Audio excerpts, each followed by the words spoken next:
Alright, welcome to the video. In this video, I'll be talking about the STAR technique, or sometimes called the STAR method, when you can use this technique and how to use it, and I'll also illustrate this with 3 different examples.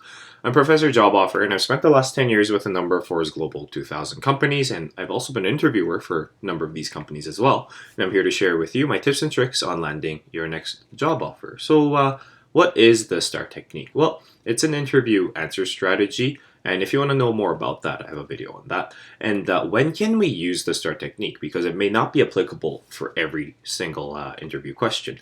Well, we have different types of job interview questions. I like to categorize them into 3 different types, starting with the introduction questions, which is designed to get to know you your personality a little more. We also have the skill-based or the competency questions for the interviewers to evaluate what kind of knowledge, skills, and competencies you have. And lastly, the behavioral questions. And I have videos on all 3, and you can go check them out. So when do we use STAR? Well, we can actually use the STAR technique for the skill-based interview questions. And let me show you some, and these are designed to evaluate your competency or what kind of knowledge you have, and are you a good fit for the position. Well, let me show you some examples here. How are you qualified for this job? Tell me about your proficiency with certain software or with certain tools. Why are you the best person for this job? And tell me about a time you demonstrated certain skills or certain knowledge. Okay, and also another type of question that you can use the STAR technique for is for the behavioral or situational questions. And these questions are designed to get an understanding of your behavior in a given situation. So let me show you some examples here. Well, describe a time you didn't meet your goals. How do you handle stress? And what would you do if you had a different opinion from your manager? What would you do if you're unable to meet the deadline? And you can tell that each of these questions are asking about how you would behave in a situation, a conflicting situation. So for the STAR technique, you can use it for both the skill-based questions and the behavioral or the situational questions. So let's take a look at how to use STAR. And first of all, STAR is an acronym. And what it does is it actually helps you to create an easy to follow story. And the stories always have conflicts and resolutions. And by answering using the STAR technique, this is how you become the hero in that story. So acronym STAR stands for situation, task, action, and result. So let's take a look at this more with examples. So skill-based question first. Describe a time you demonstrated problem-solving skills. Okay, very widely asked interview question. Let's see how we can go about in using STAR to answer this. So first off, with the situation. Well, advertising revenues were falling at my previous company. One of the main causes was due to our long-term advertisers or ad clients not renewing their contracts. And by June, our ad revenue had been 15% below the previous years. So we're giving a general idea of what kind of dilemma or situation we were in. Let's take a look at my task. What was I responsible for? Well, my responsibility was to generate ideas, incentives, and strategy to turn around the falling ad revenues. Okay, great. So then how did I become the superhero? What were my actions? Well, I reached out to 25 of our long-term clients and gained understanding of 2 major concerns. Great. Reduce client engagement and pricing.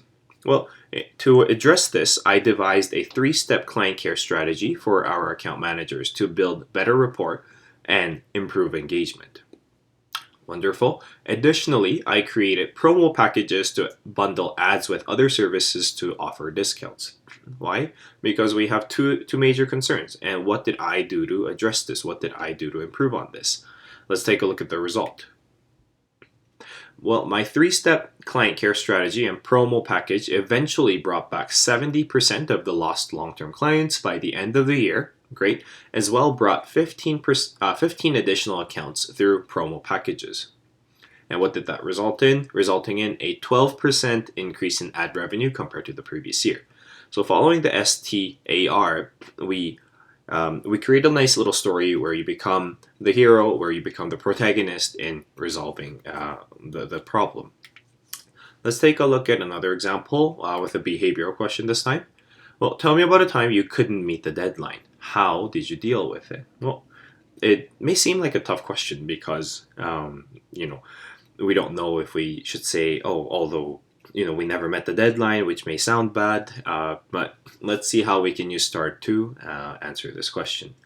So at whichever previous experience you have, I experienced major technical difficulties few days before an important presentation was due. And without the software working properly, it was going to be impossible to meet the deadline. Well, we have a big dilemma here. Major presentation, technical difficulties. Well, what was my task? Well, critical portions of the presentation were still remaining, the deliverables and the KPIs, which stands for the key performance indicators. The database was not functioning on my computer. So what do we do? What did I do? My action. I notified the tech team immediately and communicated the situation to the stakeholders regarding the delays. Okay, not the most ideal situation here, but these were my actions, right? How did I go about in resolving this conflict or dilemma? I then asked my team members for assistance to reduce further delays. Okay, great response to the conflict. Thankfully, our team was cross-trained to have some background knowledge, and under my guidance, my coworkers generate the necessary info from the database. Great. This was our action. So what did that result in? Did we actually make it on time? Well, actually we didn't. Although I still did not meet the deadline and was late by 2 days. The important thing here is that further delays were prevented as the technical difficulties actually ended up taking 1 week to fully fix. That's a great news, right? And in the process, I developed a better and stronger relationship with my team members and treated them to lunch as an appreciation, right?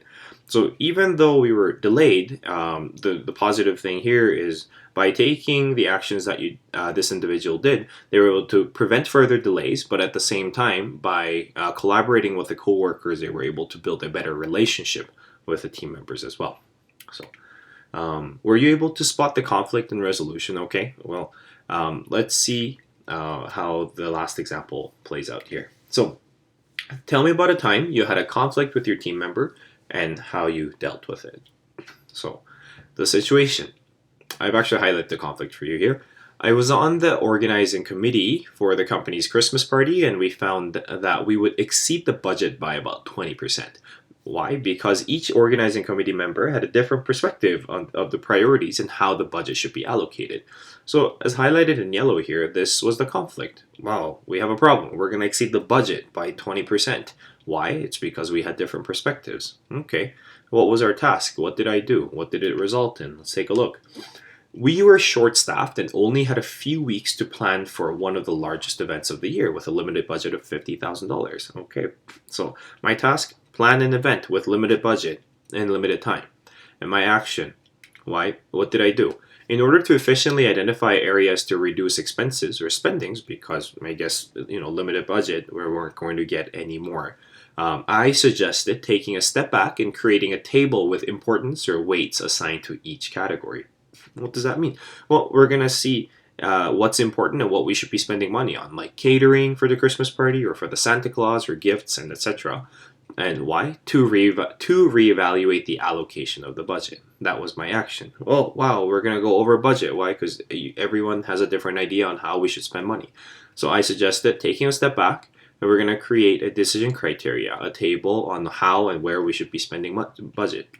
And as a result, well, by assigning the weights and creating the table together, we did this as a team. The committee was able to align and agree on the priorities together, right? And determine areas to save costs and reach a few $1,000s actually below the budget.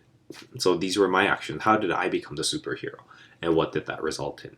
Preferably, you would always want to have some numbers in the result. But anyhow, in this video, I talked a little bit about the STAR technique or the STAR method, when you can use it, for which questions you can use these for, and how to use it following the STAR, and I also illustrated with 3 different examples.